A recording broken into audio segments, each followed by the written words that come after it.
இந்த ஜுவல்ல நீங்க வியர் பண்ணி பாருங்களேன், இப்படி கூட ஒரு ஜுவல் செய்ய முடியுமா அப்படின்னு ஆச்சரியப்படுவீங்க. இந்த ஜுவல் பாருங்களேன் எவ்வளவு பிரம்மாண்டமா பொன்னியின் செல்வன் தீம்ல சூப்பரா டிசைன் பண்ணிருக்காங்கன்னு.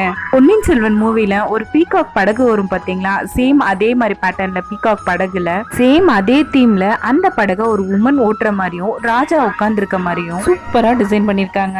ஒவ்வொரு டிசைனும் பார்த்து பார்த்து அவ்வளவு டீடைலிங்கா செஞ்சிருக்காங்க. ஆக்கிறதுக்கு இன்னும் கொஞ்சம் அழகு சேர்க்கிற மாதிரி மேட் பாலிஷ்ல கொடுத்திருக்காங்க. இந்த லாங் ஆரமோட செயின் பாத்தீங்கன்னா ஆன்டிக் பால் வச்சும் கிறிஸ்டல் வச்சும் மேட்ச் பண்ணி டிசைன் பண்ணிருக்காங்க. இதோட இயரிங் பாத்தீங்கன்னா சேம் படகு பேட்டர்ன்லயே 2 பேர் புல்லாங்குழல் வாசிக்கிற மாதிரி கொடுத்திருக்காங்க. அது மட்டும் இல்லாம இந்த ஆரமோட ஹேங்கிங்ல பாத்தீங்கன்னா சின்ன சின்ன பீட்ஸ் ஒர்க் வச்சும் கிறிஸ்டல் ஒர்க் வச்சும் பினிஷ் பண்ணிருக்காங்க. பின்னாடி பேக் ரோப்போட ப்ரொவைட் பண்றாங்க. இந்த கிராண்டான ஆரம் நம்ம கிட்ட 3 கலர்ஸ்ல அவைலபிள் இருக்குங்க. உங்களுக்கு எந்த ஆரம் வேணுமோ அதை ஜஸ்ட் ஸ்கிரீன்ஷாட் எடுத்து வாட்ஸ்அப் பண்ணுங்க. வாட்ஸ்அப் நம்பர் டிஸ்பிளேல கொடுத்துருக்கேன், உங்க ஆர்டரை பிளேஸ் பண்ணிக்கலாம். போல கலெக்ஷன் உங்களுக்கு ரெகுலரா அப்டேட் ஆகும்னா நம்ம சேனலை ஃபாலோ பண்ணிக்கோங்க.